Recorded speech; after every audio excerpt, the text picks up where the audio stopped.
O'zbekiston Respublikasi Bosh prokurori Nigmatullo To'lqinovich Yo'ldashevga Farg'ona shahar Munis ko'chasi 53-uyda yashovchi Artikov To'lqinjon Erkinovichdan telefon 91 306 35 54 shikoyat ariza 6-marotaba.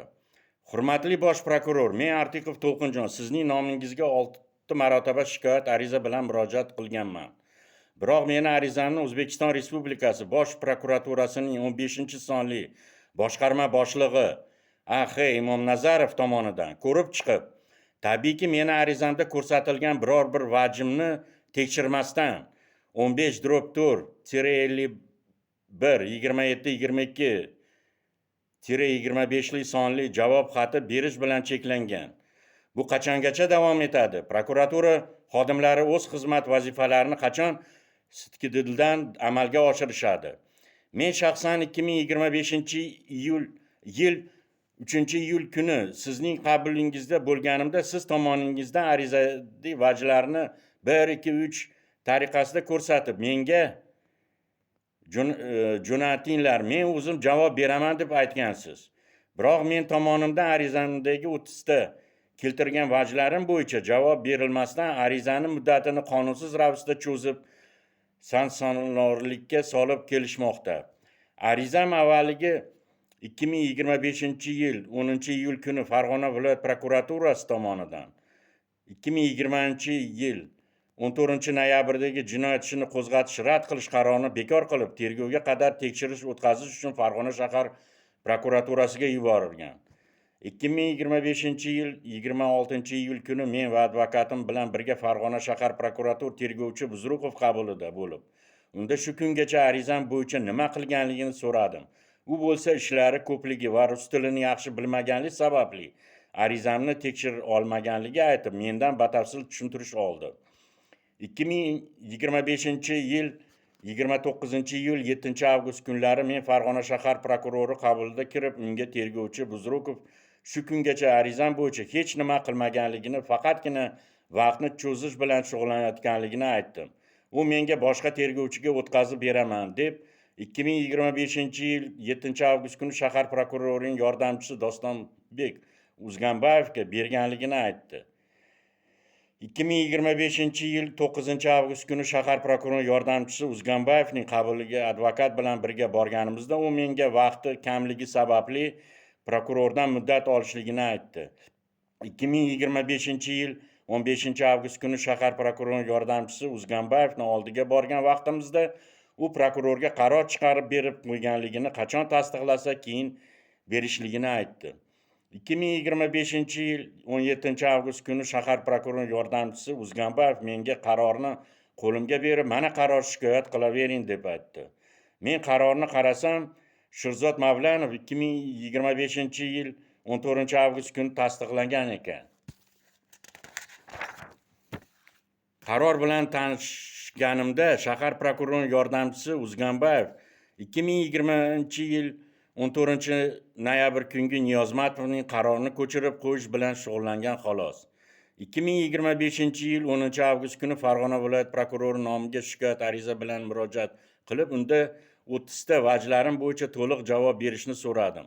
Ariza bo'yicha Farg'ona viloyat prokuraturasining 15-bo'limi men bilan uchrashmasdan 2025-yil 15-avgust kuni 15/4-392-890/25 sonli viloyat prokurori o'rinbosari Tashmatovning ekologiya bo'yicha o'rinbosar imzosi bilan chala bir tomonlama noxolis javob berish bilan cheklangan. 2025-yil 28-avgust kuni Farg'ona viloyat prokurori nomiga shikoyat ariza bilan murojaat qilib, unda 30 ta vajlarim bo'yicha to'liq javob berishni so'radim. Ariza bo'yicha Farg'ona viloyat prokuraturasining 15-bo'limi boshlig'i Baxtiyor Mamatov tomonidan men bilan uchrashib, hozir vaqtim yo'q, vaqt topishim bilan chaqiraman deb aytdi, meni aldab. 2025-yil 5-sentyabr kuni 15/4-437-058/25 sonli viloyat prokurori o'rinbosari Kambarovning imzosi bilan chala bir tomonlama noxolis javob berish bilan cheklangan. Ariza bo'yicha Farg'ona viloyat prokurori Baxtiyor Ismoilov tomonidan 09/09/2025-yil kuni imzosi bilan chala bir tomonlama noxolis javob berish bilan cheklangan. Bu qachongacha davom etadi? Prokuratura xodimlari o'z xizmat vazifalarini qachon sidqi dildan amalga oshirishadi? Qaror bilan tanishgan vaqtimizda shahar prokurori yordamchisi Uzganbayev tomonidan shu kungacha jinoyat ishini suddan talab qilib olmaganligini bildik. Men Ortiqov To'lqinjon shikoyat arizamda jinoyat ishi materiallarini prokuratura sobiq tergovchi Shuhrat Qodirov tomonidan hujjatlarini qalbakilashtirganligi, IB xodimi Alimat Hamidov tomonidan meni urib haqoratlab tazyiq ostida ko'rsatib olishganligini, yuzimdan chiqqan huquqni izi tadbir o'tkazgan huquqni muhofaza qiluvchi organ xodimlari tomonidan pulni majburan yuzimga tekkizishganligini, natijasida paydo bo'lganligini haqida vajlar keltirganligimni va O'zbekiston Respublikasini Jinoyat protsessual kodeksining 321-moddasida faqat surishtiruvchi, tergovchi prokuror va tergovga qadar tekshiruvni amalga oshiruvchi organning mansabdor shaxsigina o'z vakolatlarini doirasida jinoyat sodir etilganligini to'g'risida sabab va yetarli asoslar mavjud bo'lgan barcha hollarda jinoyat ishini qo'zg'atish shartligi belgilangan. Shahar prokurorining yordamchisi Uzganbayevning jinoyat ishini qo'zg'atish rad qilish qarorini. B. Gumon qilinuvchi tariqasida jalb qilish qarorsiz gumon qilinuvchi so'roq bayonomasini. V. Gumon qilinuvchi tariqasida jalb qilish qarorsiz gumon qilinuvchini himoyachisiz so'roq bayonomasini. G. Dizel yoqilgisi o'rniga suv quyilganligini haqida namuna olish bayonomasi. D. Meni ovozim mavjud bo'lmagan audio kasetani eshitib ko'rish bayonomasini. Y. Sud daktiloskopik ekspertizasi xulosasida. C. Daliliy ashyo deb e'tirof etish to'g'risidagi qarorini. Ya'ni arizamdagi vajlar. Birinchi, jinoyat ishini qo'zg'atish rad qilish qaroridagi sobiq tergovchi Shuhrat Qodirov o'z tushuntirish xatida fuqaro Farhod Soliyevning pora so'rash bilan holat haqidagi arizasi yuzasidan o'tkazilgan tezkor tadbir asos bo'lganligini aytgan, biroq shahar prokurorining yordamchisi Uzganbayev tomonidan fuqaro Soliyevdan nima sababdan tushuntirish olmaganligini sababini so'ramagan. Ikkinchi, Farg'ona shahar prokurorining yordamchisi Uzganbayev tomonidan fuqaro Qodirovdan tushuntirish olgan vaqtida unda nima sababdan fuqaro Soliyevdan Ortiqov To'lqin bilan tanishi yoki tanimasligini haqida so'ramaganligini sababini so'ramagan. Uchinchi, Farg'ona shahar prokurorining yordamchisi Uzganbayev tomonidan fuqaro Qodirovdan tushuntirish olgan vaqtida unda nima sababdan fuqaro Soliyevdan u bilan pora so'rayotgan Ortiqov To'lqin bilan uchrashgan yoki uchrashmaganligini so'ramaganligini sabablarini so'ramagan.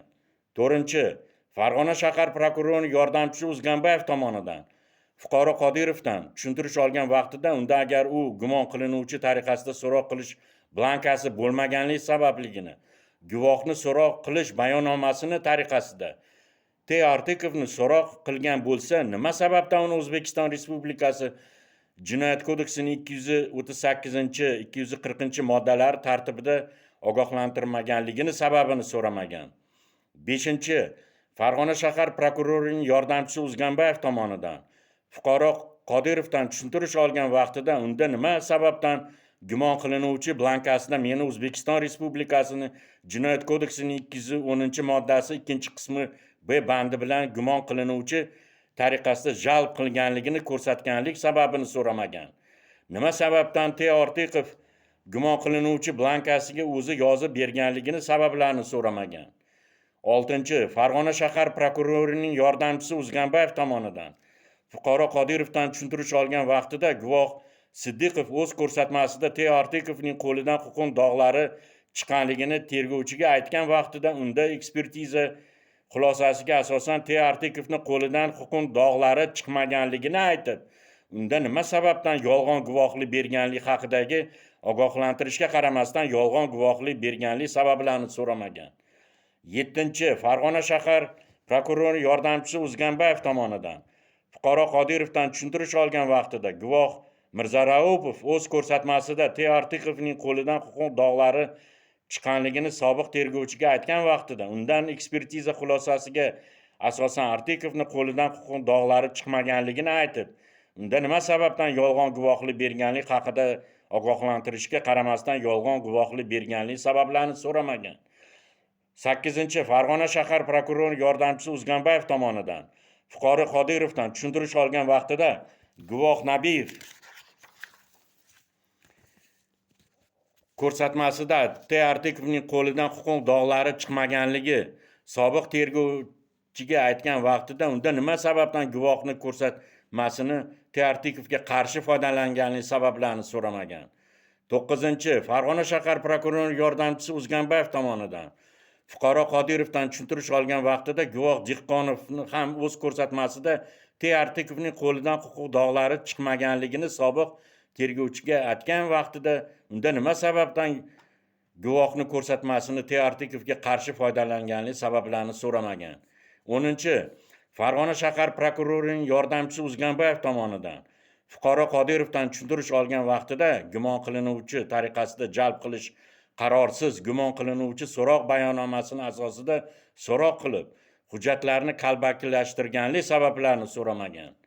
11. Farg'ona shahar prokurorining yordamchisi Uzganbayev tomonidan fuqaro Qodirovdan tushuntirish olgan vaqtida gumon qilinuvchi so'roq bayonomasini asosida T. Artikovni himoyachisiz O'zbekiston Respublikasi Jinoyat protsessual kodeksining 50-53 moddalarida qat'iy talab bo'lsa-da, nima sababdan qat'iy talab bo'lmagan degan vajni keltirganlik sabablarini so'ramagan.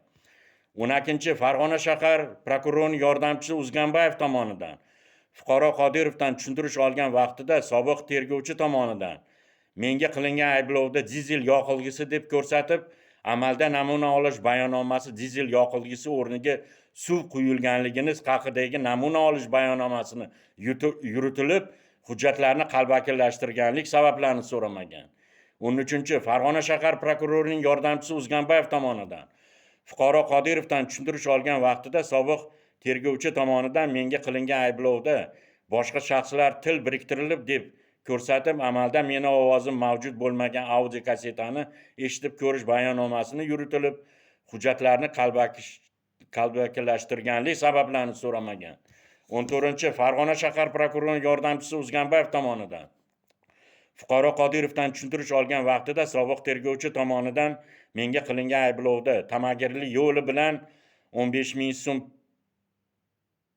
pora deb ko'rsatgan bo'lsa-da, amalda meni barmoq izlarim mavjud bo'lmagan sud daktiloskopik ekspertizasi xulosasini yuritilib, hujjatlarni qalbakilashtirganlik sabablarini so'ramagan. 15. Farg'ona shahar prokurorining yordamchisi Uzganbayev tomonidan fuqaro Qodirovdan tushuntirish olgan vaqtida sobiq tergovchi tomonidan daliliy ashyo deb e'tirof etish to'g'risidagi qaror deb ko'rsatgan bo'lsa-da, amalda meni barmoq izlarim mavjud bo'lmagan sud daktiloskopik ekspertizasi xulosasini yuritilib, hujjatlarni qalbakilashtirganlik sabablarini so'ramagan.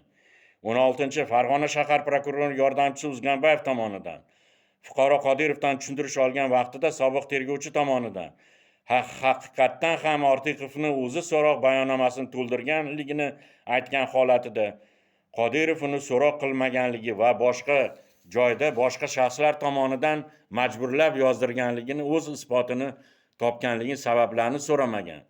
17. Farg'ona shahar prokurorining yordamchisi Uzganbayev tomonidan fuqaro Alimat Hamid tomonidan tushuntirish xatida T. Artikov quva boshqona postida chetlab aylanma yo'llar bilan orqali turli tovar molli boyliklarni, shuningdek neft mahsulotlarini tamagirlik yo'li bilan o'tkazayotganligini haqidagi tezkor ma'lumotlar fuqaro Farhod Soliyev ariza bilan murojaat qilib, unda solyarka mahsulotini Qirg'iziston Respublikasi hududiga o'tkazib berish evaziga 10,000 so'm pul so'rayotganligi, suvni 5 ta shisha baklashka idishga namuna sifatida kukla qilinganligini, mashinada Ikrom Qirg'izboyev pulini unga bermoqchi bo'lib taqdim qilganida pastga tushganida berishni aytganligini, shu bois puldagi zarrachalar uning yuziga, soqasiga